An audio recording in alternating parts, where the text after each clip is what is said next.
ऐसा गीत गोविंद महाकाव्य लिखने वाले श्री जयदेव महाप्रभु, बंगाल का उनका जन्म, उनके साथ एक लीला हुई कि एक बार वो अपने किसी शिष्य के यहां से प्रसाद पाकर के कहीं जा रहे थे। खूब सारा धन धान्य सोना चांदी उनके पास था। बीच मार्ग में कुछ लुटेरों ने उनके रथ को रोक लिया और सारा धन हरण कर लिया। जयदेव महाप्रभु बोले, भैया तुम सब ले जाओ, हमको छोड़ दो।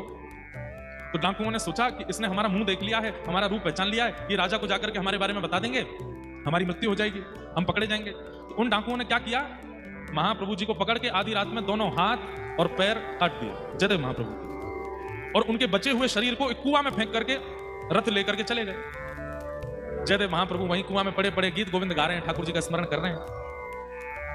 तभी एक नगर का राजा वहां से निकल रहा था। उसने जैसे स्वर सुना तो वो राजा भी गीत गोविंद का पाठ करता था, पर जयदेव महाप्रभु से कभी मिला नहीं था। उसे पता था कि जो गीत गोविंद मैं करता हूं वो कुछ जयदेव महाप्रभु ने लिखा है, पर उनका दर्शन नहीं हुआ आज तक मुझे।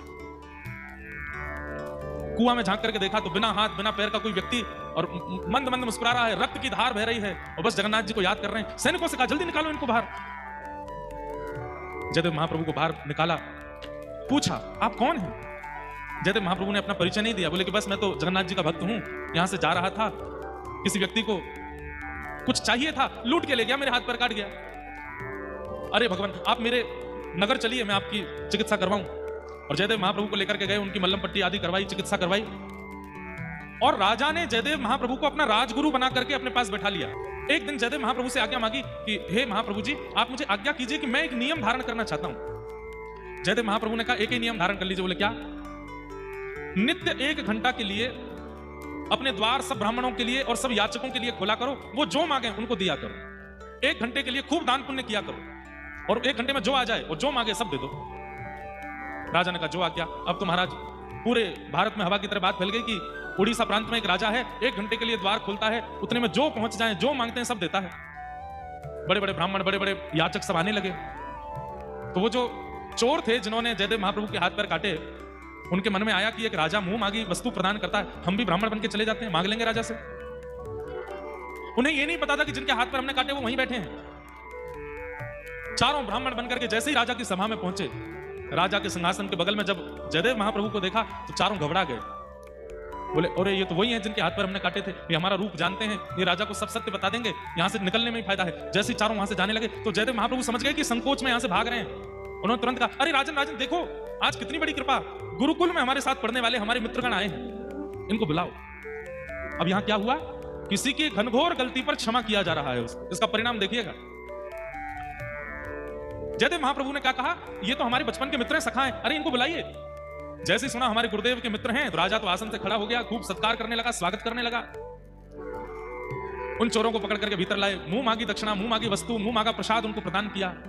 और राजा बार बार चरण पकड़े, आप मेरे गुरुदेव के सखा हैं तो मेरे भी गुरु हैं, मैं आपको प्रणाम करता हूं। और डाकू चोर सब सोचने लगे, बोले कि ये जयदेव महाप्रभु, इनके हमने हाथ पैर काट दिए और ये हमारा इतना सम्मान करवा रहे हैं। चलो अच्छा है, इतनी सामग्री, इतना धन धान्य दिया। राजा ने कहा, ये सब आप लेकर के जाओ। तो उठा नहीं पा रहे थे तो राजा ने सैनिक भेजे उठा करके सामान के इनके आश्रम तक छोड़ के आओ। इतना सामान दिलवाया। जब ये सैनिक सामग्री उठा करके चल रहे थे तो बाहर जाकर के उन सैनिकों ने पूछा, महाराज आप लोग कौन हैं? हमारे यहाँ इतने बड़े बड़े ब्राह्मण आते हैं, इतने बड़े बड़े याचक आते हैं, पर इतना सम्मान, इतनी सामग्री, इतना धन धान्य आज तक किसी को नहीं दिया गया। ये हमारे राजगुरु जो हैं, जिनके हाथ पैर नहीं है, इन्हें आप बचपन से जानते हैं, इनके हाथ पैर कैसे कट गए, जरा इसके बारे में आपको पता है? तो वो चारों चोर क्या बोलते हैं, देखो आज वो राजगुरु बना बैठा, लेकिन सच्चाई हमसे पूछो। बोले क्या सच्चाई?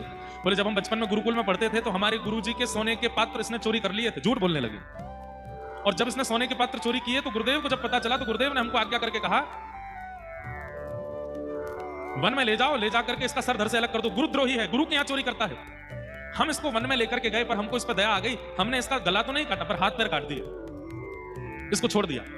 जैसे ही उन चोरों ने झूठ बोला, इतना बड़ा जघन्य अपराध किया, उसी समय पृथ्वी बीच से फट गई और वो चारों पृथ्वी में समा गए। प्रकृति ने उनको नष्ट कर दिया। ये क्षमा का स्वरूप है। अगर कोई व्यक्ति आपकी गलती पर क्षमा किए जा रहा है, क्षमा पर क्षमा किए जा रहा है, और आप फिर भी गलतियों पर गलतियां किए जा रहे हो, तैयार रहिएगा, प्रकृति बहुत बलवान होकर के आएगी फिर।